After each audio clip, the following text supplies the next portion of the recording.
Piles के लिए papaya खाना हर किसी के लिए फायदेमंद नहीं होता। कुछ लोगों के लिए ये प्रॉब्लम और भी बढ़ा सकता है। यस, बिल्कुल सही सुना।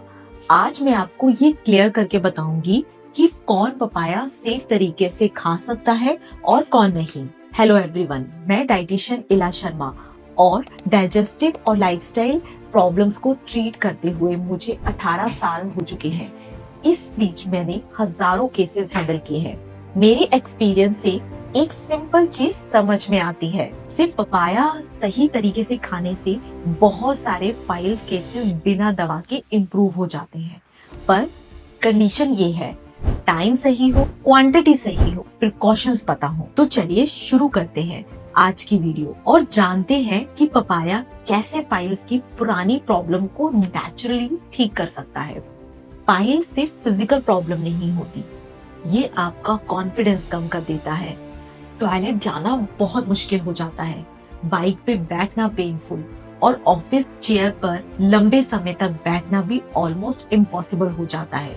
अगर रूट कॉज को ठीक ना किया जाए तो ऑपरेशन के बाद भी पाइल्स वापस आ सकती है। पाइल्स क्यों होता है? जब एनस के ब्लड वेसल्स स्वेल हो जाते हैं और इसका सबसे बड़ा रीजन होता है हार्ट स्टूल, जो रोज रोज उन वेन्स पर प्रेशर डालता है। हार्ट स्टूल होता क्यों है?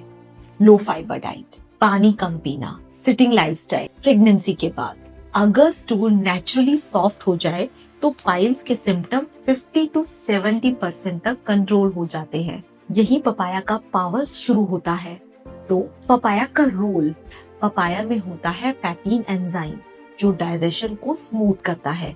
जब डाइजेशन सही होगा तो स्टूल नेचुरली सॉफ्ट होगा। इसमें होता है सॉल्युबल फाइबर, जो वाटर को एब्सॉर्ब करके स्टूल को जेली जैसा सॉफ्ट बनाता है। रिजल्ट, टॉयलेट इजी, स्ट्रेन कम, स्वेलिंग धीरे धीरे सेट। लेकिन बस इतना नहीं, पपाया पाइल्स के 3 कोर सिम्टम्स पर भी काम करता है, जलन एंड स्वेलिंग।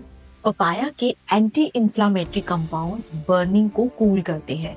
बहुत लोग 1 से 2 हफ्तों में 70% बर्निंग को कम महसूस करते हैं। ये कोई हार्श लैक्सेटिव नहीं है, एक नेचुरल ब्रूम की तरह काम करता है। वेस्ट क्लीन करता है, कॉन्स्टिपेशन कम करता है, पाइल्स वापस होने का रिस्क कम। जैसे मरहम जख्म भर देता है, वैसे ही पपाया डैमेज टिश्यूज को रिपेयर करता है और इन्फेक्शन का चांस कम करता है।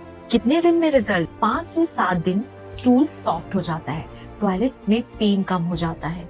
1 से 2 हफ्ते में आपकी बर्निंग एंड स्वेलिंग रिड्यूस हो जाती है। 3 से 4 हफ्तों में पेन एंड ब्लीडिंग कंट्रोल हो जाती है। अगर पपाया सही टाइम पर सही क्वांटिटी में खाया जाए और पानी फाइबर का ध्यान रखा जाए तो रिजल्ट क्लियरली विजिबल दिखता है। मेरे एक पेशेंट थे जिनको 2 साल से पाइल्स पेन से परेशान थे। मैंने उनको बोला रोजाना सुबह empty stomach half bowl papaya. बस 3 हफ्ते में स्टूल सॉफ्ट, पेन 70% कम, ब्लीडिंग बंद। बट ध्यान देने वाली बात यह है, पपाया सबके लिए सेफ नहीं है। लैक्टेटिव एलर्जी, प्रेगनेंसी, जिनके पेट में पपाया से एसिडिटी या लूज मोशन होता है, उनको नहीं लेना है। बाकी सब लोग रिलैक्स्ड होकर यूज कर सकते हैं। पपाया कब नहीं खाना है? हैवी मील के तुरंत बाद नहीं खाना है।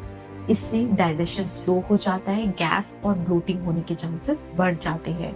अगर आपको खाना है तो खाली पेट सुबह आधा बाउल पपाया का आप ले सकते हो। रात को सोने से 2 घंटे पहले भी एक छोटा कटोरी बाउल ऑफ पपाया आप ले सकते हो। पपाया के सीड्स भी काम करते हैं, पर वो सिर्फ डॉक्टर की गाइडेंस में, वरना साइड इफेक्ट्स भी हो सकते हैं। सेफेस्ट ऑप्शन है पका हुआ पपीता।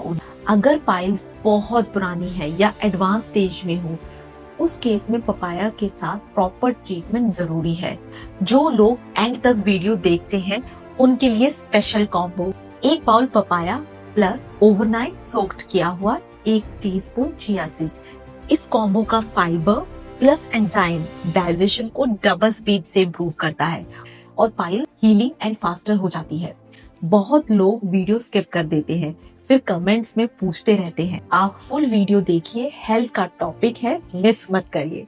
इमीडिएट डॉक्टर से कब कंसल्ट करें? अगर ब्राइट रेड ब्लीडिंग अगेन होती है, severe pain, sudden weight loss, stool black हो या लंप श्रिंक हो रहा हो, डाउट कैंसर लाइक सिम्टम्स हो रहे हैं, तो डिले मत करिए।